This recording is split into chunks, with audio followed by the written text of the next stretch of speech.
ஓம் நம சிவாய சிவாய நம அப்படின்னு நேற்று அந்த பேச்சில் ஐயா சொன்னாங்க. அது போல ஐயா யூடியூப்ல பார்க்கறது நீங்க கேட்கறதுலாம் ஓகே. ஆனா ஐயா உங்களை பார்த்து பர்சனலா பேசுறது அந்த குருவுடைய நயன தீட்சை. அவர்கள் எத்தனை மூதாதையர்கள் எத்தனை அறிஞர்களை பார்த்துருப்பாங்க. அப்ப தர்மபுரம் சுவாமிநாதன் பெரிய பெரிய ஞானிகளை எல்லாம் சந்திச்ச அவர், பெரிய புத்தகங்களை படித்தவர்.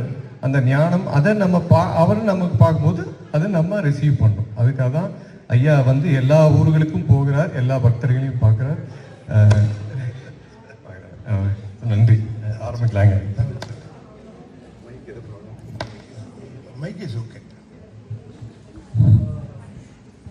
திருச்சிற்றம்பலம். தென்னாடுடைய சிவனே போற்றி. வெற்றிவேல் முருகனுக்கு. திருச்சிற்றம்பலம்.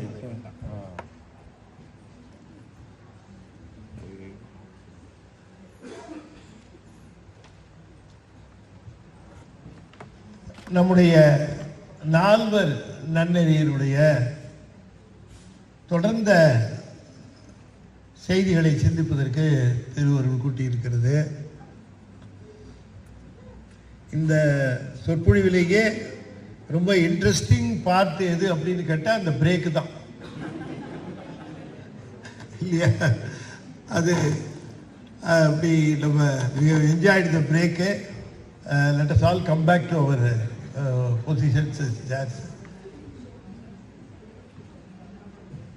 நிறைய பேர் நிற்கிறாங்க, இடம் இல்லையா? இருக்கா? சரி சரி. ஓ, நான் கொஸ்டின்லாம் கேட்கறது இல்லை, நான் யாரையும் கேள்வியெல்லாம் கேட்கறது. அதுக்கு நீங்கள் பயப்பட வேண்டாம், நான் கேள்வி கேட்கறது இல்லை.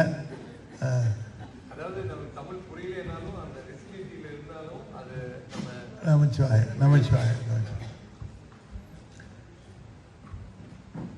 சுந்தரமூர்த்தி சுவாமிகளுக்கிட்ட பரவேணாச்சியார் நமக்கு ஈசன் நெல் கொடுத்துருக்கிறார். அது திருக்கோளிலிங்கிற ஊரில் இருக்கான், அதை நம்ம எடுத்துகிட்டு வரணும் அப்படின்னு சொன்ன உடனே சாமி நேராக திருக்கோளிலி போகிறார். நீள நினைந்தடியேன் உமை நித்தலும் கை தொழுவேன், வாழன கண் மடவாள் அவள் வாடி வருந்தாமே, கோளிலியம் பெருமான் குண்டையூர் சில நெல்லு பெற்றேன், ஆளிலை எம்பெருமான் அவை அட்டித்தர பணியே அப்படின்னு பதிகம் பாடுறார் அவரு. அதுல நிறைய மெசேஜ் சொல்றார். அதுதான் அதுக்காகத்தான். இப்ப நெல்லு நேரா கொடுத்துருந்தாருன்னு வச்சுக்கங்களேன், அவரு திருவாரூருக்கே டெலிவரி பண்ணியிருக்காருன்னு வச்சுக்குவோம். இப்போ இந்த நீள நினைந்தேனின் பதிகம் மிஸ் ஆகிருக்கும். வசூல் பண்ணணும் அவருக்கு. அது சரியாக வசூல் பண்ணுறதில்ல அவருக்கு. சக்கரவர்த்தி, வசூல் சக்கரவர்த்தி யார்? நம்ம தில்லை கூத்தர். அதனால் அங்கே கொடுத்துட்டா பதிகம் வராது. இப்போ இங்கே கொடுத்தா பாடுவான் இல்லையா? அதனால் அதே போலவே பாடினார் அவர். நீள நினைந்தடியேன் உமை நித்தலும் கை தொழுவேன், வாழன கண்மடவாள் அவள் வாடி வருந்தாமே. பெருமானை எப்படி நினைக்க வேண்டும் என்று சொல்லுகிறார். நீள நினைந்தடியேன். நீள நினைக்கணும். எவ்வளவு நீள நினைக்கிறது? 1 கிலோமீட்டர், 2 கிலோமீட்டர் இல்ல. நீள நினைந்தடியே உமை நித்தலும் கை தொழுவேன். சிவபெருமான வசப்படுத்துறதுக்கான சிறந்த உபாயம் என்ன அப்படின்னு கேட்கிற பொழுது, அவரை சிக்கன பிடித்தேன் எங்கெழுந்தருளுவது இனியே அப்படின்னு மணிவாசகர் கேட்பது போல, அவரை நாம் எங்க பிடிக்கணும்னா சிந்தையில் பிடிக்கணும். நாம அவரை அதிகமா நினைக்கணும். அதிகமா நினைக்கிறத கூட ஃப்ரீக்வெண்டா நினைக்கணும்னு அர்த்தம் இல்லை. ஆனால் நினைக்கிற பொழுது கூடிய நேரம் அதிகமா நினைக்கணும் அவரை. அப்ப the frequency is not important, the duration is more important. ஒவ்வொரு தடவையும் நினைக்கிற பொழுது எத்தனை நேரம் தொடர்ந்து நினைக்கிறீர்கள்ங்கிறது தான் முக்கியம். ஒருத்தர் அடிக்கடி இந்த உதாரணம் சொல்லுவேன். ஒருத்தர் ஒரு மனைவியை கூப்பிட்டுக்கிட்டு தான் மனைவியை கூப்பிட்டுட்டு கடைக்கு போனார். அந்த கடைக்காரர்கிட்ட சொன்னார், இந்த இடத்துல ஏதோ குக்கர்னு ஒன்று வந்துருக்குதாமே அப்படின்னார். ஆமாப்பா, ப்ரெஷர் குக்கர் வந்திருக்கு, அதில் அரிசியை போட்டு தண்ணியை ஊற்றி அடுப்பில் வச்சா சாதம் ஆகிடுமாமே. ஆமாம் ஆகிடும். எவ்வளோ நாளி ஆகும்? 15 நிமிஷம். நிஜமாவே வா? நிஜமாக 15 நிமிஷத்தில் ஆகிடுங்க. நீங்கள் சொல்கிறத நம்பலாமா? குக்கர் வந்து பூசலை. சரின்னு நீ எங்களுக்கு ஒன்று கொடுங்கன்னு சரி பணத்தை கொடுத்து குக்கரை வாங்கிட்டு தான். மனைவி சொன்னால் 15 நிமிஷத்தில் சோறு ஆகுதுன்னா இதை விட ஒரு பெரிய சமாதானம் கிடையாது. நாளைக்கு காலையில் இதை டெஸ்ட் பண்ணிடணும். சரி அப்படின்னா காலையில் எழுந்திரிச்சாங்க, 6 மணிக்கு எழுந்திரிச்சாங்க. என்னங்க குக்கரை வைக்கலாமா? டயத்தை நோட் பண்ணுன்னா. டயத்தை நோட் பண்ணால் தண்ணியை ஊற்றி அரிசியை போட்டு மூடியை போட்டு அடுப்பு மேலே தூக்கி வச்சாச்சு. 6லேருந்து 6:03 ஆச்சு. அந்த குழந்தை கண்ணை கசக்கிட்டே வந்துச்சு. அம்மா காப்பி அப்படின்னு. எங்கள் குழந்தை காப்பி கேட்குது. சரி டயத்தை நோட் பண்ணிட்டு இறக்கி வச்சுது. 6:03 டயத்தை வச்சு இறக்கி வச்சாச்சு குக்கரை. காஃபி போட்டெல்லாம் கொடுத்தாச்சு. காஃபி போட்டு கொடுத்து முடிச்சதுக்கப்புறம் எங்கள் குக்கர் திருப்பி எடுத்து வையே, டைம் நோட் பண்ணு. 6:10. முதல்ல எவ்வளோ நாள் நிமிஷம் இருந்தது? 3. இப்போ 12 நிமிஷம் இருந்தால் போதும் வை அப்படின்னு. சரின்னு டைம் நோட் பண்ணிட்டு வச்சாச்சு. ஒரு 5 நிமிஷம் ஆகிருக்கும். அவங்க பெரிய பொண்ணு அங்கேருந்து வந்தது. நான் காலேஜுக்கு போகணும். என்ன நீங்கள் என்ன பண்ணிகிட்டு இருக்கீங்க? எங்கள் காலேஜ் போகணுங்கிறா. சரி இட்லி சுட்டு கொடுத்துரு. குக்கரை டயத்தை நோட் பண்ணி இறக்கி வை. டயத்தை நோட் பண்ணி வச்சு குக்கரை இறக்கி வச்சாச்சு. இப்போ முதல்ல 3 நிமிஷம், இப்போ 4 நிமிஷம், மொத்தம் 7 நிமிஷம் ஆகியிருக்குங்க. பரவாயில்ல, இன்னும் 8 நிமிஷம் தானே வையே. இட்லிலாம் சுட்டு கொடுத்தாச்சு. அந்த பொண்ணு கிளம்பி போயிடுச்சு. எங்கள் குக்கரை திரும்ப வையே அப்படின்னார். முதல்ல 3 நிமிஷம் 4 நிமிஷம் ஆச்சா, இப்போ 7 நிமிஷம் 8 நிமிஷம் தான் பாரு அப்படின்னா. அது வச்சது ஒரு 3 நிமிஷம் 4 நிமிஷம் ஆச்சு. இவன் சொன்னான், எனக்கு ஒரு வா காப்பி இருந்தால் நல்லா இருக்குன்னு தோணுது. அதனால என்ன எத்தனையோ தடவை இறக்கி வச்சோம், இன்னொரு தடவை இறக்கி வைக்கிறதுக்கு என்ன வந்து அப்படின்ட்டு டயத்தை நோட் பண்ணு.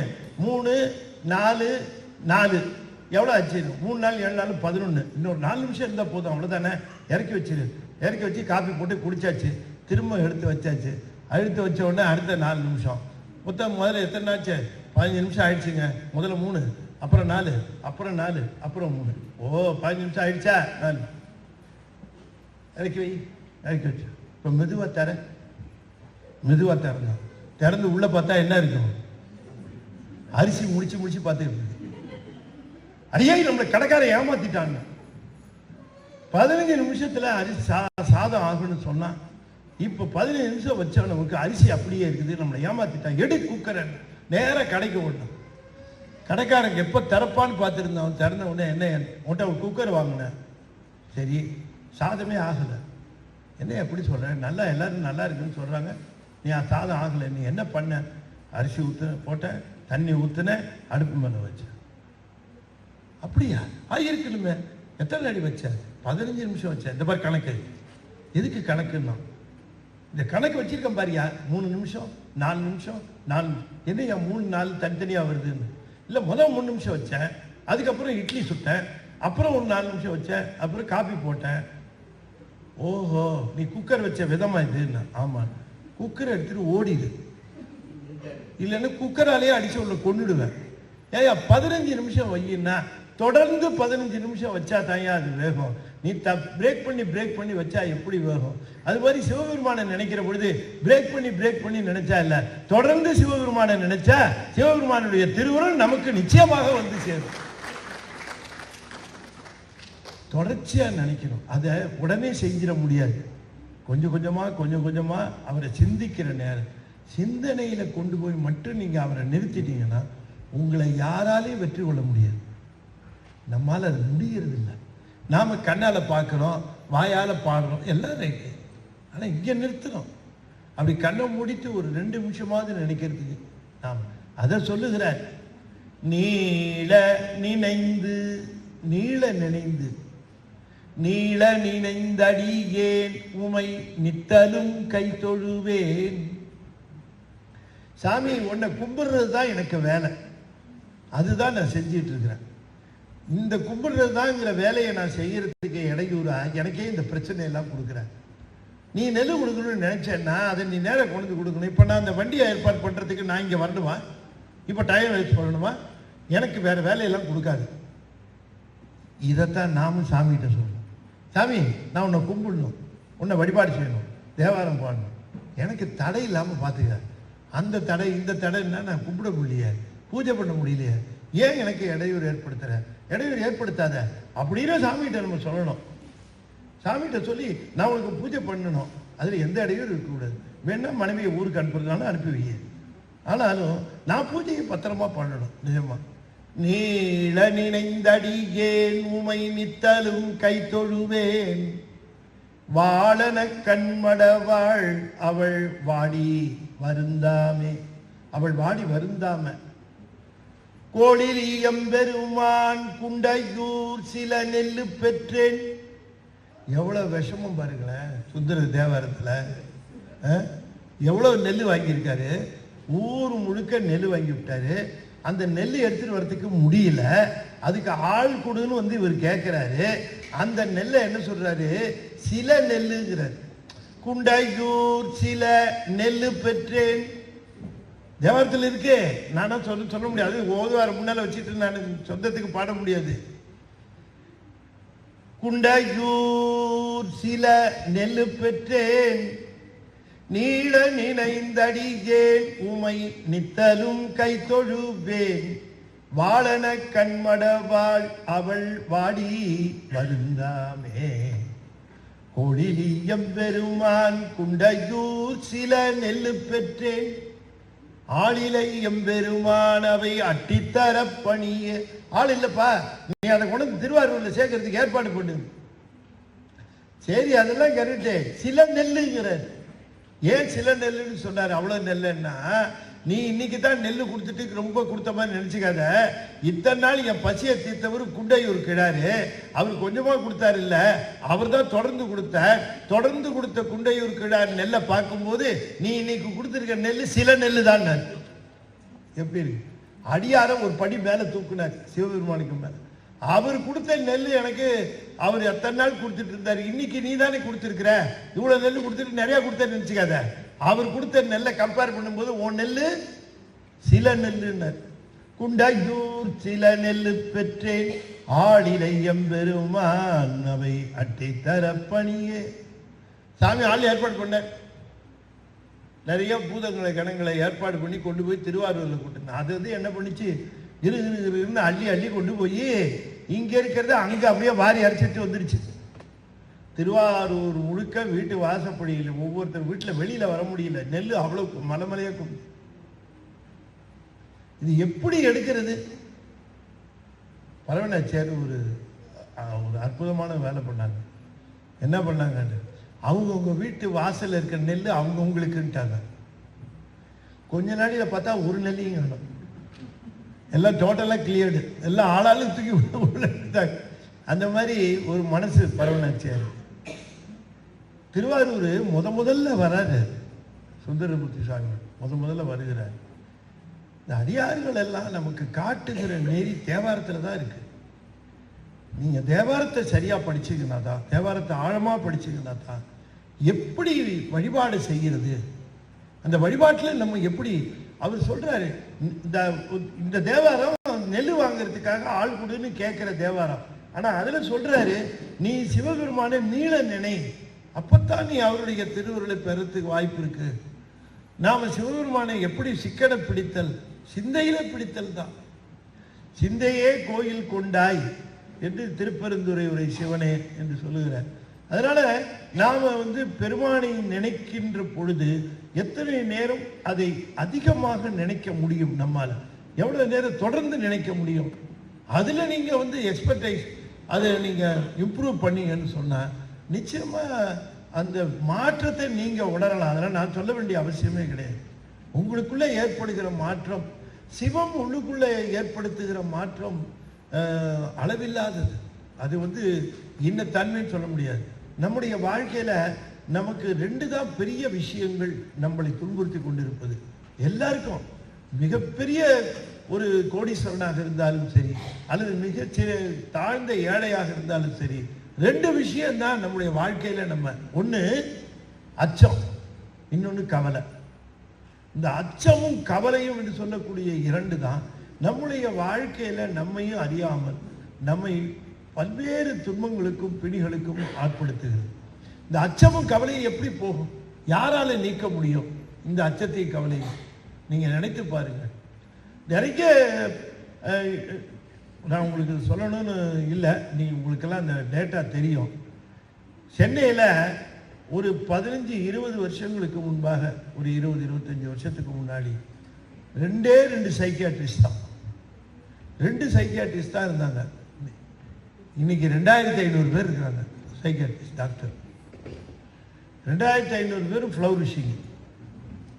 எப்படி இந்த மனத்தத்துவ டாக்டர் 2500 பேர் சைக்கியாட்ரிக் டாக்டர் எப்படி அப்படின்னு நீங்கள் யோசனை பண்ணுவீங்க. அப்படின்னா கொஞ்சம் கொஞ்சமாக மன வலிமையை இழந்துக்கிட்டே வரும்.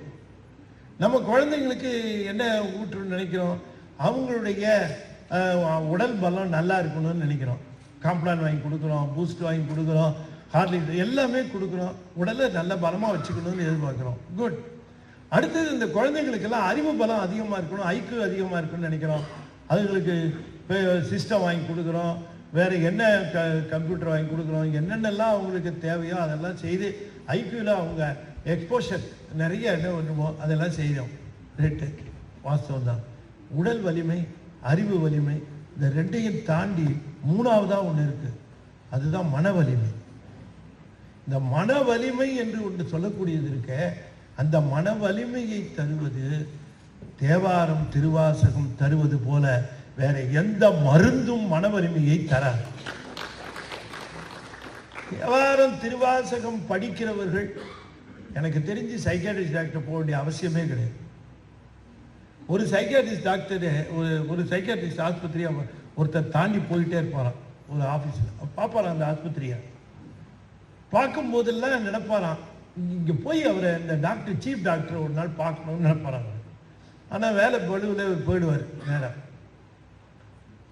ஒரு நாள் எப்படியும் பார்த்துட்டு காரை பார்க் பண்ணிட்டு உள்ளுக்குள்ளே போனார். அந்த செக்ரட்டரி, அந்த ரிசப்ஷனிஸ்ட், என்ன விஷயம்னா, நான் ஸோ கம்பெனியில் மேனேஜராக இது எம்டியாக இருக்கிறேன், உங்கள் சீஃப் டாக்டரை நான் பார்க்கணும், சைக்காட்ரிக் டாக்டர். சரிண்ணே அவங்க ஃபோன் பண்ணி கேட்டோன்னே அனுப்புனார். உள்ளே போனார். போன உடனே தன்னை இன்ட்ரடியூஸ் பண்ணிக்கிட்டாரு.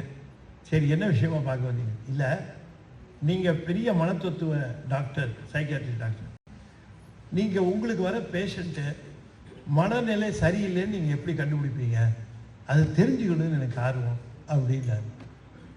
அவர் சொன்னார், நாங்கள் சின்ன டெஸ்ட்டெல்லாம் வச்சுருக்குறோம், அந்த டெஸ்ட்டெல்லாம் வச்சு நாங்கள் தீர்மானிச்சிருவோம். அப்படியா? ஆமாம். என்ன மாதிரி டெஸ்ட் வைப்பீங்கன்னு? இல்லை, ஒரு பெரிய தண்ணி தொட்டி இருக்கும், தண்ணி தொட்டியில் தண்ணியை பிடிச்சி வச்சுருப்போம், அதில் அந்த தண்ணியை ரிமூவ் பண்ணுன்னு சொல்லிட்டு ஒரு பக்கெட்டு, ஒரு மக்கு, ஒரு டம்ளர் கொடுப்போம். இதை மூணையும் கொடுத்து இந்த தண்ணியை முழுக்க காலி பண்ணு அப்படின்னு டெஸ்ட் வைப்போம். உடனே இவர் சொன்னார், எனக்கு புரிஞ்சிடுச்சு சார்.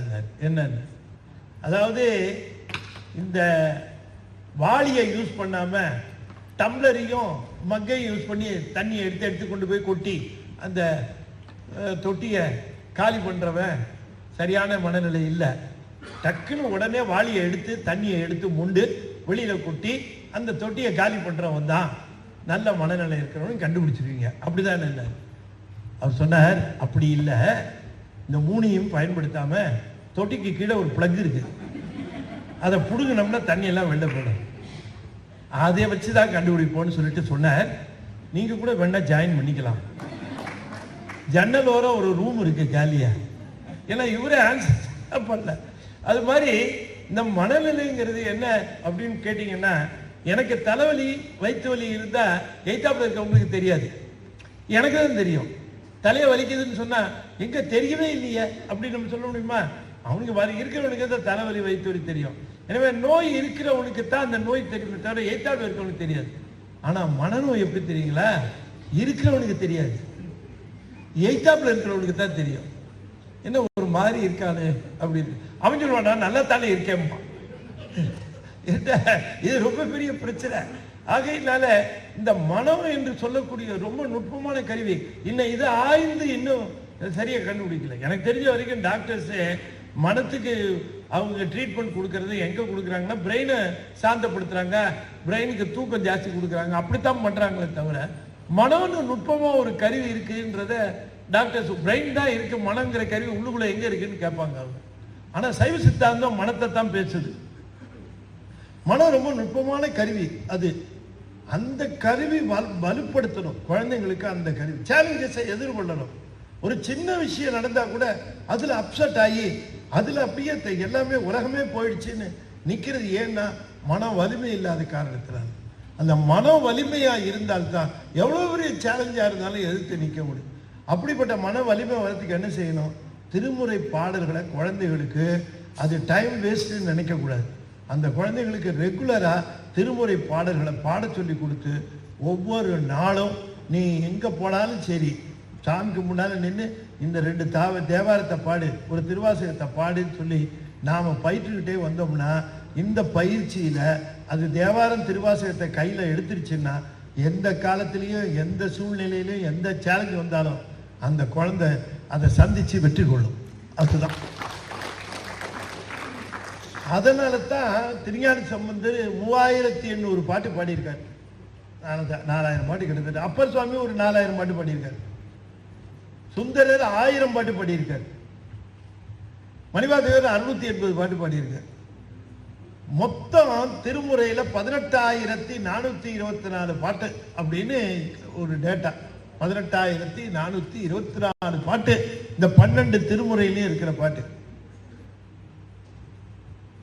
18,424 பாட்டு எதுக்காக பாடி வச்சிருக்கிறாங்க நீங்க யோசனை பண்ணுங்க.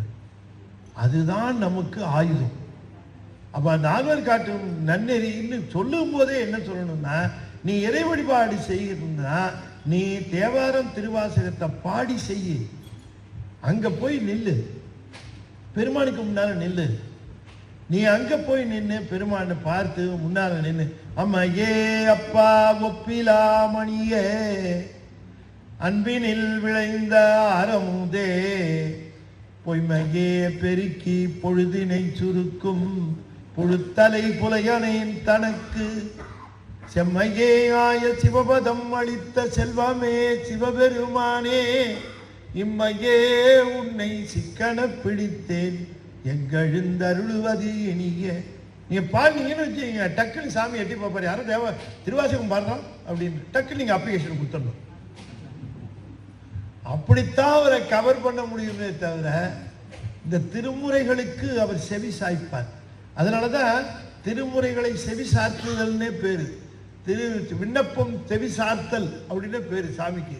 அதனாலதான் எடுத்தவனே சொன்னார், தோடுடைய செவியன் விடையேறி ஓர் தூவன் மதிசூடி. அப்ப தோடுடைய செவியன், தோடுல அதுல காதுல போடுற இந்த தோடுன்னு அதுக்கு பொருள் எழுதுறாங்க. ஆனா உண்மையிலேயே அந்த பொருள் அல்ல. தோடு உடைய செவியன்னா தொடுதலை உடைய செவியன் அர்த்தம். தோடு என்பது தொடுதல். தொடுவது தோடு, விடுவது வீடு, படுவது பாடு, கெடுவது கேடு, நடுவது நாடு. அதுபோல தொடுவது தோடு. அது தொடுவதுன்னா நான் பாடுற பாடல்கள் எல்லாம் போய் தொடுகின்ற செவியை உடையவன், அவன் செவி கொண்டு கேட்பான்னு அதுக்கு அர்த்தம். தோடுடைய செவி என்ன? தோடுடைய செவியன் விடையேறி ஓர் தூவன் மதிசூடி. தோளுடைய செவியன் விடையேறி ஒரு தூவன் மதிசூடி பேரு. அதெல்லாம் மதிசூடின்னு எச்சமா சொல்லக்கூடாது. மதிசூடி நின்றான் அப்படின்னு வினை எச்சமா சொல்லக்கூடாது. மதிசூடி அது ப்ராப்பர் நோன். தோடுடைய செவியன் விடையேறி, விடையேறிங்கிறது பேரு. அவன் பேர் என்னன்னா விடையேறி. தூவன் மதிசூடி அவன் பேரு, மதிசூடி அவன் பேரு. ஆகையினாலே இந்த திருமுறைகளை நமக்கு தந்திருக்கிறாங்க. பெரிய வெப்பன், கையில ஆயுதம். அந்த திருவாரூருக்கு வருகிறார் சாமி, சுந்தரமுசாமி வருகிறார். வருகிற பொழுது அடியார்கள் எல்லாம் போய் எதிர்கொண்டு வரவேற்கிறார்கள். அடியார்கள் எல்லாம் வரவேற்கிறார்கள். சாமி அந்த அடியார்களை எல்லாம் பார்க்கிறார். ஆரூர் அடியார்களை இப்பதான் முதல்ல திருவாரூர் நுழைகிறார். அப்படி நுழையிற பொழுது அவர்களையெல்லாம் பார்த்த பொழுது அவர்களை பார்த்து ஒரு கேள்வி கேட்கிறார். கரையும் கடலும் மலையும் காலையும் மாலையும் எல்லாம் உலகில் விரவி வருவான் ஒருவன் வரையின் மடமகள் கேழ்வன் வானவர் தானவர்க்கும் அரையன் இருப்பதும் ஆரூர் அவர் எம்மையும் ஆழ்வரோ கேளி. கேட்கிறாரு, அந்த எல்லையில வந்துட்டு நின்றுட்டு கேட்கிறாரு. அடியார்கள்லாம் வந்திருக்கிறாங்க, அவங்கள பார்த்துட்டு கேட்கிறாரு, உங்க சாமி என்னை ஏத்துக்குவாரா, நீங்க கொஞ்சம் ரெக்கமெண்ட் பண்ண முடியுமா அப்படின்னு கேட்கிறாரு. பாருங்க, ஏற்கனவே திருவண்ணைநல்லூர்ல அவரை ஏத்துக்கிட்டு தான் அவருக்கு பித்தாபரிசுடைய அடியெல்லாம் எடுத்து கொடுத்தாரு, திருவண்ணதீசையெல்லாம் கொடுத்துட்டாரு. ஆனால் திருவாரூருக்கு உள்ள நுழைகிற பொழுது அடியார்களை பார்த்து கேட்கிறார், உங்க சாமி எங்களை என்னை ஏத்துக்குவாரான்னு கேட்குறேன். அப்படின்னா என்ன அர்த்தம்? திருவாரூரை பொறுத்த வரைக்கும் அடியாருடைய அந்த வாழ்த்து ஆசி பெற்ற பிறகுதான் ஆண்டவனுடைய வாழ்த்து ஆசி பெற முடியும். முதல்ல அடியாரை வணங்கணும், அதுக்கப்புறம் தான் ஆண்டவனை வணங்கணும். முதல்ல அடியார் வணக்கம். அடியார் வணக்கத்தை வணங்குகிற பொழுது என்ன ஆகிறது? நம்முடைய ஆணவம் மடங்குகிறது. வழிபாடு எதற்கு? நம்முடைய ஆணவ மனம் மடங்குறதுக்கு. அது ஆண்டவனை வணங்குகிற பொழுது மடங்குவதை விட ஒரு அடியாரை வணங்குகிற பொழுது அதிகமாக மடங்கும். அதனால எப்பவுமே அடியாரை வணங்கிய பிறகு ஆண்டவனை வணங்க வேண்டும் என்பது திருவாரூர் கொள்கை. அதனால கேட்கிற இவர் மட்டும் இல்ல, ஞானசம்பந்தர் வரார், அவர் வருகிற பொழுதும் கேட்கிறார், சிந்தையே புகுந்தான் திருவாரூர் எம் எந்தைதான் எனை என்று கொளும் கொலோ அந்தமாய் உலகு ஆதியும் ஆகினான் வெந்த வெண்பொடி பூசிய வேதியன் சிந்தையே புகுந்தான் திருவாரூர் எம் எந்தைதான் எனை என்று கொளும் கொலோ. என்ன கேட்கிறார்? திருவாரூர் எந்தைதான் எனை என்று. யார் கேட்கிறது? ஞானசம்பந்தர் கேட்கிறார். திருவாரூருக்கு வந்த பொழுது உங்க பெருமான் என்னை ஏற்றுக்கொள்வாரான்னு கேட்கிறார். 200 வருஷம் கழிச்சு வர சுந்தரரும் கேட்கிறார், உங்க பெருமான் என்னை ஏற்றுக்கொள்வாரா. அப்படின்னா என்ன அர்த்தம்? முதல்ல அடியாரை நாம் வணங்க கற்றுக்கொள்ள வேண்டும். அடியார் வணக்கம் ரொம்ப முக்கியம். அதனால சுந்தரர் சொல்லுகிறார், அடியார்க்கும் அடியேன் ஆரூரன் என்று குறிப்பிடுகின்றார். அதனால இந்த பாட்டில் கேட்கும் போது அந்த திருவாரூர் எல்லையில நின்று கேட்கிற பொழுது அடியார்கள் வந்த பொழுது ஒரு செய்தி சொல்லுகிறார். கரையும் கடலும் மலையும் காலையும் மாலையும் எல்லாம் உரையில் விரவி வருவான் ஒருவன் உருத்திரலோகன். கரையும், நான் திரும்பவும் பாடுறேன், அதுல என்ன பொருள் இருக்குன்னு நீங்க தெரிஞ்சுக்கணுங்கிறதுக்காக நான் திரும்ப திரும்ப அந்த வரியை பாடுறேன். கரையும் கடலும் மலையும் காலையும் மாலையும் எல்லாம் உரையில் விரவி வருவான் ஒருவன் உருத்திரலோகன். என்ன சொல்றாருன்னு கேட்டா, நாம திருக்கோயிலுக்கு போய் பெருமானுக்கு பதிகம் பாடுறோம், திருக்கோயிலுக்கு போய் பதிகம் பாடுறோம். அப்புறம் வீட்டில் பூஜையில் பதிகம் பாடுறோம், அதெல்லாம் சரி. திருக்கோயிலில் பாடுறோம், அங்கே பாடுறோம், சாமி கேட்குறாரு. அப்போ அங்கே தான் பாடணுமா அப்படின்னு கேட்ட பொழுது சாமி சொல்கிறாரு, நல்ல கவனமாக கேளுங்க, நல்ல ஆழமாக கேட்டுருங்க. திருக்கோயிலில் போய் பாடினா சாமி இருக்காரு, நீ பாடுற. பூஜை பண்ணுற இடத்துல நீ தேவாரம் திருவாசகம் பாடுற, சாமி இருக்காரு. அது மட்டும் இல்லை, நீ எங்கெங்கெல்லாம் தேவாரம் திருவாசகம் பாடுறியோ அங்கெல்லாம் சாமி வந்துடுவாரு. நீ எங்கெங்கெல்லாம் தேவாரம் திருவாசகம் பாடுறியோ அங்கெல்லாம் சாமி வந்துடுவாரு. அப்ப அதை சொல்லுகிறார். கரையும் கடலும் மலையும், எந்த இடமாக இருந்தாலும் சரி, இடம் எந்த இடமா இருந்தாலும் சரி, அது எந்த காலமா இருந்தாலும் சரி, காலையும் மாலையும் எல்லாம், எந்த இடமா இருந்தாலும் சரி, எந்த காலமா இருந்தாலும் சரி, உரையில் விரவி வருவான் ஒருவன். நாம பாடுகிற பாடல்ல கலந்து அங்கே வந்து விடுவானா. நான் தேவாரம் பாட உட்கார்ந்தேன்னு வச்சுங்க, அது எந்த இடம்னு இல்லை, அந்த இடத்துல நான் பாட ஆரம்பிச்சா உடனே சிவபெருமான் ஆக இங்க தேவாரம் பாடுறான்னு வந்து உட்கார்ந்துருவானோ. அப்ப சிவபெருமானை வரவழைக்கிறதுக்கு என்ன வழி சொல்லுங்க, சத்தமா? சிவபெருமானை வரவழைக்கிறதுக்கு வழி திருமுறை பாடல்களை, தேவார திருவாசகத்தை பாடுறது. சிவபெருமானை வரவழைக்கிறதுக்கு இது வழி. போக வைக்கிறதுக்கு வழி இருக்கு தெரியுமா? நீங்க எங்க சினிமா பாட்டு பாடுறீங்களோ அந்த இடத்த விட்டு காலி பண்ணி போயிடுவேன். அவ்வளவுதான். அது இது இம்ப்ளைடு. அங்க ஏன்னு கேட்டா இந்த அருளாளர்கள் எல்லாம் சிவமா நின்று பாடினது. அது ஏன் அதுக்கு அவ்வளவு மகிமை? அவங்க போய் பாடுகிற பொழுது சிவமா நின்று பாடுறாங்க. சிந்தையில சிவம் குடிகொண்டு பாடிய பாடல்கள். அதனால இந்த பாடல்களுக்கு அதிகமான மதிப்பு மட்டும் இல்லை, அதிகமான வலிமை. எத்தனையோ பேர் என்கிட்ட வந்து கேட்டிருக்காங்க. ஒரு பையன் வந்து கேட்டார், ஐயா எனக்கு வேலை கிடைக்கவே இல்லை, நான் ரொம்ப சிரமப்படுறேன், நான் என்ன செய்யறது? எனக்கு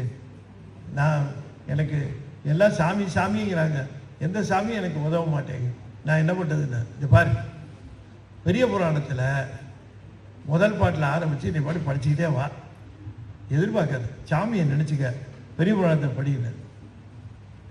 3 மாதத்தில் அங்கேருந்து வந்தா அந்த பையன். அவன் பாடின்னு சொன்ன உடனே அவன் சொன்னா புத்தகமே இல்லைன்னான்ட்ட. சரி யாராவது கொடுக்க சொல்றேன்னு ஒரு புத்தகத்தை கொடுக்க சொல்லி அவர் படித்தான். 3 மாதத்துல அந்த பையன் வந்தான். ஐயான்னு காலில் விழுந்தான். என்னப்பா அப்படின்னு. எனக்கு ரயில்வேல வேலை கிடைச்சிருச்சிங்க ஐயா. எப்படின்னு? பெரிய புராணம் வாங்கி கொடுத்துருச்சிங்க ஐயா. ஒரு அம்மா வந்தாங்க, என் வீட்டில் எல்லா வசதி இருக்குங்க, சரியா படிக்க மாட்டேங்கிறாங்க பையன், ஒரு கவனமே இல்லை, எவ்வளவோ சொல்லி கொடுக்குறோம், செஞ்சு சரியா படிக்க மாட்டேங்கிறான், கவனம் இல்லாமல் இருக்கிறான், என்னங்கயா பண்றதுன்னு. ஒண்ணு வேணாமா, அவனுக்காக நீங்க திருஞான சம்பந்தர் புராணத்தை படிங்க, இல்ல திருஞான சம்பந்தர் தேவாரத்தை படிங்க, ரெண்டுல ஏதாவது ஒண்ணு, ஒரு நாளைக்கு ஒரு பதிகம் நீங்க படிச்சுட்டே வாங்க பாருங்க. கொஞ்ச நாள் அந்த பையனுக்கு இந்த ஞானம் உதிச்சிருச்சு. இந்த ஞானம் வரணும்னா ஞான சம்பந்தருடைய பதிகங்கள் நிதர்சனமா அது கைகூடி வரும். ஆகையினால தேவார திருவாசகம் போன்றவை எல்லாம் மிகச்சிறப்பாக இருப்பதற்கான காரணம் என்ன என்று கேட்டால் அருளாளர்கள் அருளி செய்தி. என்ன ஒரு செய்தி சொல்லுகிறேன். அதாவது சுந்தரமூர்த்தி சாமிகள் பற்றி தான் சொல்லணும். திரும்ப அவர் தான் இந்த பதிகத்தோட ரொம்ப சொல்லியவே சொல்லி ஏத்துகப்பானையினார். அதாவது நாவினுக்கு அரையனும் ஞான சம்பந்தனும் சொல்லியவே சொல்லி ஏத்துகப்பானை, 2 பேரும் சொன்னது சொன்னாலே போதுமே அப்படிங்கிறார் சுந்தரர். அவரு அஞ்சகலம் போறார். போற வழியில அவினாசின்ற ஊர் வழியா போறார். அந்த கோயிலை பார்த்து தரிசனம் பண்ணிட்டு போலான்னு நினைச்சிட்டு போகிற பொழுது ஒரு அக்ரஹாரம் வழியா போறார். ஒரு வீட்டில் சந்தோஷமா சிரிச்சுட்டு இருக்கிறாங்க, சந்தோஷமா இருக்குது. ஒரு வீட்டில் அழுகுறல். இவர் நின்று என்ன பண்றாரு, என்னது ஏன் இப்படி இந்த வீட்டில் சந்தோஷம், அந்த வீட்டில் அழுகுறல், இந்த வீட்டில் நாகஸ்வரம் ஒலி, அந்த வீட்டில் அழுகுறல் ஒலி. அப்போ உடனே பக்கத்தில் இருந்து சொன்னாங்க, அது ஒன்றும் இல்லை, இந்த வீட்டு பையனும் இந்த வீட்டு பையனும் ஒரு 4 வருஷத்துக்கு முன்னாடி இங்கே சில யாத்திரிகள் வந்திருந்தாங்க. அவங்க குளிக்கிறதுக்கு குளம் கேட்டாங்க. இந்த பசங்க கூட்டி கொண்டு போய் காட்டினாங்க ஒரு குளத்தை. அவங்க போய் குளிச்சாங்க. இந்த பசங்க கொஞ்சம் விவரம் இல்லாத பசங்க தண்ணி குளிக்கணும்னு கீழே இறங்கினாங்க. அந்த குளத்துல ஒரு முதல்ல இருந்திருக்கு. இந்த முதல்ல ஒரு பையனை இழுத்துட்டு போயிடுச்சு. அந்த பையன் தப்பிச்சுட்டு விட்டான். இன்னொரு பையன் தப்பிச்சுட்டு வந்த பையனுக்கு தான் இப்போ உபநயனம் நடக்குது. அந்த வீட்டில் சந்தோஷம். எய்த்த வீட்டு பையன் தான் இறந்து போனான். அவன் உடனே அவங்க நினைக்கிறாங்க, நம்ம பையனை இருந்திருந்தா 4 வருஷம் இப்போ அதே மாதிரி ஒரு செய்யலாமே அப்படின்னு அழறாங்க. ஓஹோன்னாரு. சொல்லிக்கிட்டே இருக்கும்போது, ஐயா உங்க காலில் விழுந்து கும்பிடுறாங்க பாருங்க தம்பதி, அவங்க தான் மகனை இழந்தவங்க. உடனே அவங்கள பார்க்குற, பார்த்த உடனே கேட்குற, இன்பம் ஐந்தன் தன்னை இழந்தீர் நீரோ, நீங்க தான் இந்த குழந்தைய இறந்தவங்களா அப்படின்னு கேட்குறாரு. அவங்க சொல்றாங்க முன்பு புகுந்து போனது அது. சாமி அது முன்னால நடந்தது. சாமி எங்களுக்கு இன்பம் பழுதாகி இருக்கலாம், ஆனா இறைவன் மேல் வைத்த சிவத்தின் மேல் வைத்த அன்பு பழுதாக. என்ன சொன்னாங்க? எப்பவுமே நமக்கு வாழ்க்கையில எல்லாம் சௌரியமா நடந்துகிட்டு இருக்கும் போது ஒழுங்கா தான் போயிட்டு இருக்கும். ஏதாவது ஒரு பெரிய இக்கட்டு சிக்கல் வந்துருச்சுன்னா சாமி மேல கோவம் வந்துடும், விட்டுருவோம், கோயிலுக்கு போக மாட்டோம். என்ன சாமி நம்மளுக்கு இப்படி பண்ணுத அப்படின்னுட்டு. இவர் சொல்றாங்க எங்களுக்கு பையன் இழந்துட்டான், பையன் இழந்ததுனால எங்களுக்கு இன்பம் வேணா பழுதுபட்டுச்சு, ஆனா நாங்க சாமி மேல வச்சிருக்கிற அன்பு பழுதாக, அன்பு பழுதாகாமல் இன்பம் ஐந்தன்னை இழந்தீர் நீரோ முன்பு புகுந்து போனது அது. புதல்வனை இழந்தது முன்பு புகுந்து போனது அது. அன்பு பழுதாகாமல், இன்பம் பழுதாச்சு ஆனா அன்பு பழுதாகல. எப்படி சொல்றீங்க உங்க அன்பு பழுதாகல? உங்க அன்பு சாமி எங்க அன்பு பழுதாகலைங்கிறதுக்கு காரணம் இப்ப சொல்றேன். என்னன்னு கேட்டீங்கன்னா, தேடி போனாலும் கூட தரிசனம் கிடைக்காத சுந்தரமூர்த்தி சுவாமிகள் எங்க வீட்டு வாசல்ல வந்து நிக்கிறாரு, நாங்க அவரை வணங்குறோம். இந்த பாக்கியம் எப்படி கிடைக்கும்? எங்க அன்பு பழுதாகாம இருந்ததுனால சிவபெருமான் கொடுத்த பரிசு. நீங்க எங்க வீட்டு வாசல் நிக்கிறீங்க, தேடி வந்து உங்களை அடையணும்னு பார்க்கணும்ட்டு எத்தனை பேர் துடிச்சிட்டு இருக்கிறாங்க. அப்படின்னு உடனே சாமி என்ன பண்ணாரு, யோசனை பண்ணாரு. ஆஹா, இந்த குளம் எங்க இருக்குன்னு கேட்டார். கூட இருக்கவங்களுக்கு புரியல. கோயில் எங்க இருக்குன்னு கேட்க வேண்டியவர் குளம் எங்க இருக்குன்னு கேட்கிறாரு. நேர குளத்துக்கு போனார். இவங்களுக்கு ஒன்றும் புரியல. 4 வருஷத்துக்கு முன்னாடி நடந்த சமாச்சாரம். குளத்துக்கு போகிறாரு அப்படின்னு இந்த குளத்துக்கு பக்கத்துல போய் நின்று ஒரு பதியம் பாடுறாரு. இந்த குளத்துக்கு போய் நின்று ஒரு பதியம் பாடுறாரு. எங்க கோயிலுக்கு போய் நின்று பாடல, குளத்துக்கு நின்று. எற்றான் மறவாது என்னங்கய்யா, எற்றான் மறைக்கேன். அந்த பதிகத்தை பாடுறாரு. அந்த பதிகத்தை பாடிட்டு ஒரு 3வது பாட்டு பாடுறாரு. அதுல அந்த பாட்டு அற்புதமான பாட்டு. உரைப்பார் உரை உகந்து உள்க வல்லார் தங்கள் உச்சியாயி அரைக்காடரவா ஆதியும் அந்தமும் ஆயினாய் உரைக்கான் சோலை புக்களியூர் அவனாசியே கரைக்கான் முதலையை பிள்ளை தரச் சொல்லுகாலனையே அப்படின்னு பாடுறாருங்க. என்ன பாட்டு பாடுறாருன்னு கேட்டா, முதலைய வர சொல்லு, பையன் உடம்ப தர சொல்லு, யமனை வர சொல்லு, பையன் உயிரை தர சொல்லு, நீ வந்து சேரு, இந்த உடம்புல இந்த உயிரை புகுத்தி காட்டு அப்படின்னு கேட்கிறார். 3 பேருக்கு டியூட்டி கொடுக்குறார். 3 பேருக்கு டியூட்டி கொடுக்குறார். அப்ப டியூட்டி கொடுக்கிற பொழுது ஒரு செய்தி சொல்லுகிறார். நான் சொல்லுகிற ஒரு செய்தி உண்மையாக இருக்குமானால், நான் சொல்லுகிற ஒரு கூற்று உண்மையாக இருக்குமானால் நீ இந்த அதிசயத்தை செய்ய, இல்லைன்னா செய்யாம போ. நான் சொல்லுகிற ஒரு கூற்று அது உண்மை என்று இந்த உலகிற்கு அறிவிக்க வேண்டும் என்று நீ நினைத்தால், அது உண்மை என்றதை நீ இந்த உலகிற்கு தெரிவிக்க வேண்டும் என்று கருதினால், அது உண்மையாகவே உண்மை என்று சொன்னால், அது சத்தியம் என்று சொன்னால், நீ இந்த பையனை இந்த முதல வாயிலிருந்து வரவழைச்சு இந்த உயிரையும் சேர்த்து நீ இந்த பையனை திருப்பி விடு. நான் சொன்னது உண்மையாக இருந்தால். என்ன சொன்னார்? நான் சொல்வது உண்மையாக இருந்தால் என்ன உண்மைன்னாரு, நீ எங்கே இருக்கிறாய் தெரியுமா? நீ எங்கே இருக்கிறாய் தெரியுமா? நீ எங்கே இருக்கிறாய் என்றால், யாரெல்லாம் தேவாரம் திருவாசகம் அன்போடு பாடுகிறார்களோ அவர்களுடைய உச்சியிலே நீ விளங்குகிறாய். இது உண்மையாக இருந்தால் குழந்தையை கொடு, இல்லைன்னா கொடுக்காதேன்ட்ட. உரைப்பார் உரை உகந்து உள்க வல்லார் தங்கள் உச்சியாய். அப்ப சிவபெருமான் எங்க இருக்கிறார்? திருவண்ணாமலையா? சிவபெருமான் எங்க இருக்கார்? திருக்காலத்திலா? சிவபெருமான் எங்க இருக்கிறார்? சிதம்பரத்திலா? சிவபெருமான் எங்க இருக்கிறார்? திருச்சிராப்பள்ளியிலையா? சிவபெருமான் எங்க இருக்கிறார்? நம்ம சுந்தரர் சொல்றாரு, எங்கெங்கெல்லாம் தேவாரம் திருவாசகம் பாடுறாங்களோ அவங்க பாடுகளுடைய உச்சியில சிவபெருமான் விளங்குகிறார் அப்படின்னு சொல்றார். இதை விட என்னங்க தேவார திருவாசகத்துக்கு சர்டிபிகேட் வேணும்? சொல்லுங்க பாருங்க. உரைப்பார் உரை உகந்து உள்க வல்லார் தங்கள் உச்சியாயி. இங்க உச்சியில இருக்கிறான். ஏன் எப்பவுமே இந்த மரம் இருக்குன்னு வச்சுங்க, இந்த மரத்தில் இருக்கக்கூடிய இலை அந்த பூவு இது வாடிச்சுன்னா நம்ம என்ன பண்ணுவோம்? என்ன ஊற்றணும்? சத்தமாக சொல்லுங்க. தண்ணி ஊற்றணும். தண்ணி ஊற்றுறான்னு சொன்னேன், வாடி இருக்குடான்னு. அவன் போய் ஒரு பக்கெட்டில் தண்ணி எடுத்து இலையில ஊற்றிக்கிட்டு இருந்தான். இலை கிளை எல்லாத்தையும் ஊற்றிட்டு இருந்தான். அங்கே ஊற்றணும். எங்கே ஊற்றணும்? வேரில் ஊற்றணும். வேரில் ஊற்றினா இலை கிளை எல்லாத்துக்கும் போகும். அப்போ இது மரம் எங்கே கட்டளைகளை பெறுகிறது அப்படின்னு சொன்னால், அந்த மரம் வேரிலிருந்து அத்தனை கட்டளைகளையும் பெறுகிறது. This is all comments from the roots. அங்கிருந்து தான் அதுக்கு எல்லா கட்டளையும் வருது. நமக்கு கட்டளை எங்கிருந்து வருது?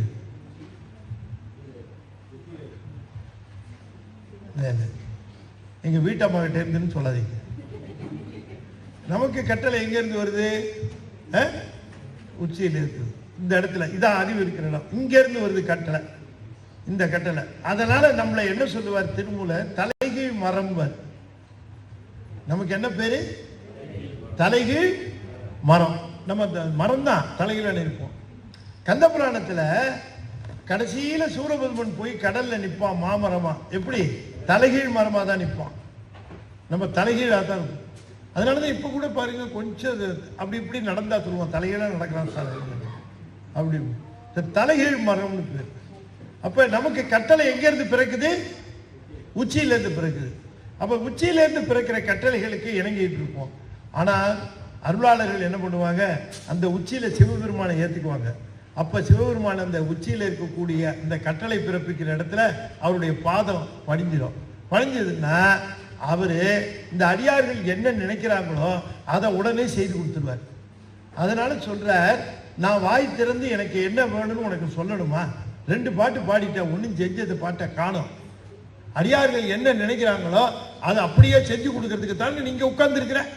நாங்க சொல்லணுமா? சொல்லாமலேயே நான் செஞ்சு கொடுத்தத நினைச்சது நீ செஞ்சு கொடுக்க வேண்டாமா அப்படின்னு கேட்டார். இந்த பாட்டு முடியறதுக்கு முன்னாடியே முதல்ல வந்தது பையனை கக்குச்சு, யமன் உயிரை கொடுத்தா, 2ஐயும் சேர்த்து வச்சு பையன் வெளியில வந்துட்டான். அற்புதம் நடந்தது நம்முடைய அவிநாசியில. ஒருத்தர் கேட்டார், சார் 4 வருஷத்துக்கு முன்னாடி போன பையன் எப்படி சார் முதலைகிட்ட இருந்து வந்தான்? அது எப்படி சார் அப்படின்னு கேட்டார். அதாவது இந்த உடம்பு எங்கேருந்து வந்தது, எப்படி முதலைகிட்ட, ஏன் முதலைகிட்ட இருந்தே வரணும் அப்படின்னு கேட்டார். அதில் ஒரு சயின்ஸ் ஃபேக்ட் நான் படித்தது, அதோடு அதை இணைச்சி பார்க்க முடிஞ்சது. சென்னையில் ஒரு ஐஏஎஸ் ஆஃபீஸர் இருந்தார். அவரு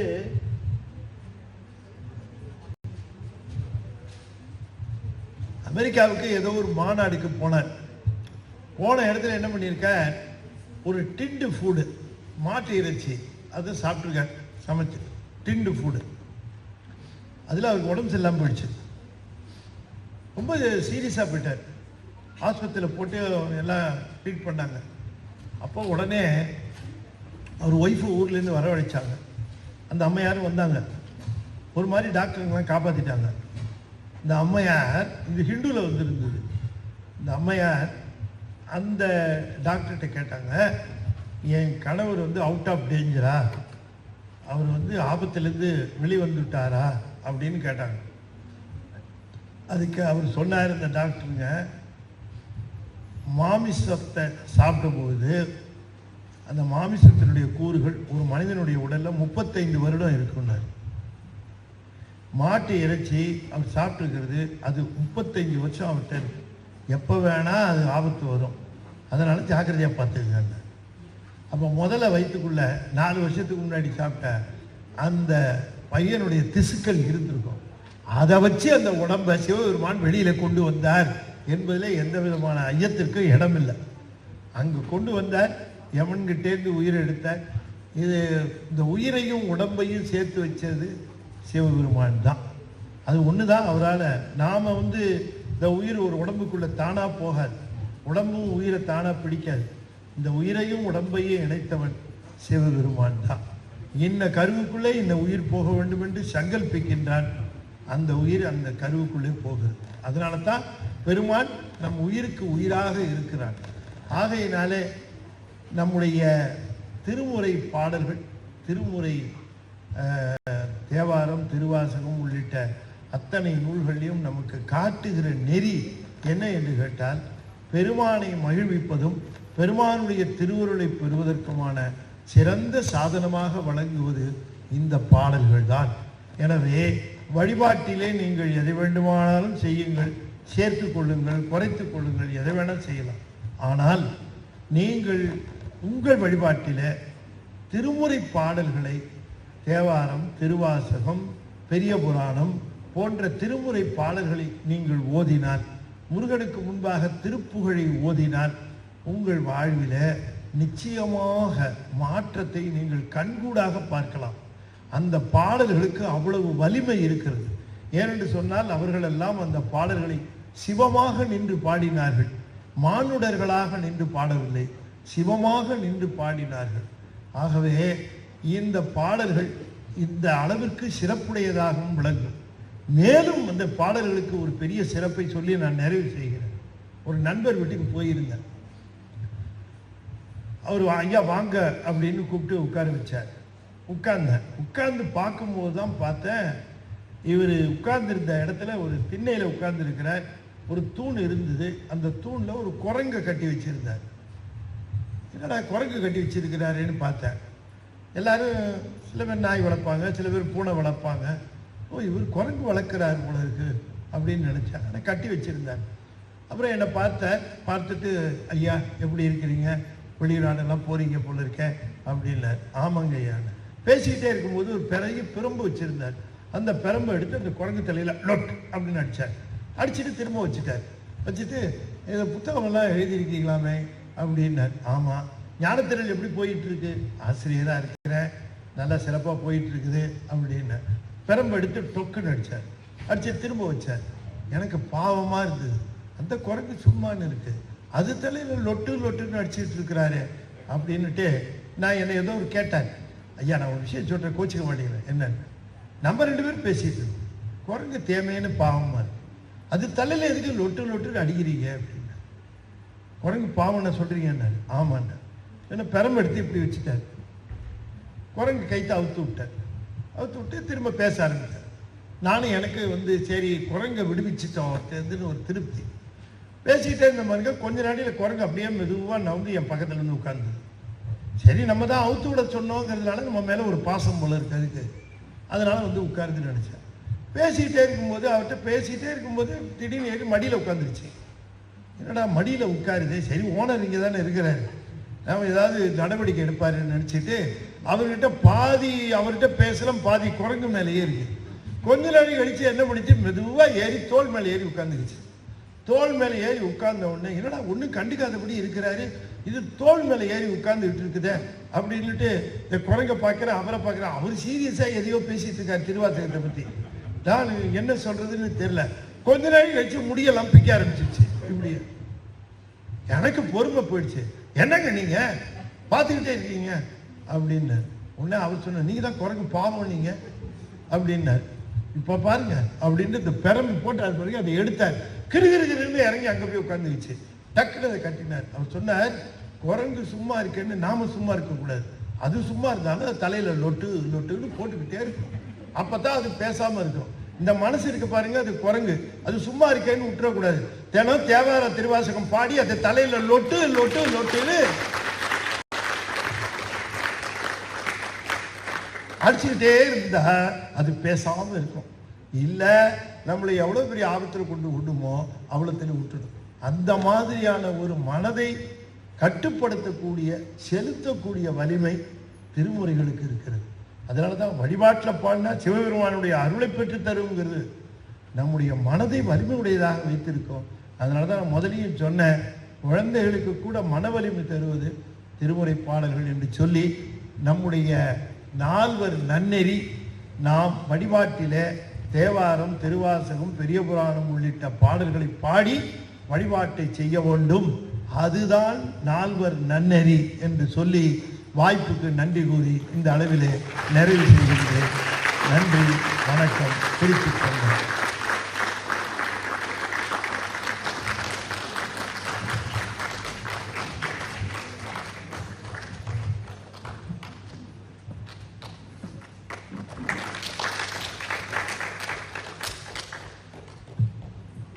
ஐயா மாதிரி எத்தனையோ பேச்சாளர்கள் இருக்கிறாங்க, எத்தனையோ தமிழ் அறிஞர்கள் இருக்காங்க, எவ்வளோ நாலேஜ் உள்ளவங்களும் இருக்காங்க. ஆனாலும் அதை உணர்ந்து பேசுவது சிலர், அதில் ஐயா ஒருவர். அதை உணர்ந்து பேசு, அது புரியும். தமிழ் இலக்கியம் இலக்கணம் தெரிந்தால்தான் அதோட பொருள் நமக்கு அண்டர்ஸ்டாண்ட் பண்ணிக்க முடியும். அதை முழுமையாக கற்றவர் அது அது ஒரு சிலருக்கு தான் இருக்கிறாங்க, அதில் ஐயாவும் ஒருத்தர். அவர் நம்ம இடை இன்றைய வந்து பேசுனதுக்கு ரொம்ப மகிழ்ச்சி. இறைவனுடைய அருள். சிவாய நமவோம், சிவாய நமவோம். ஓம் நம சிவாய, ஓம் நம சிவாய, ஓம் நம சிவாய.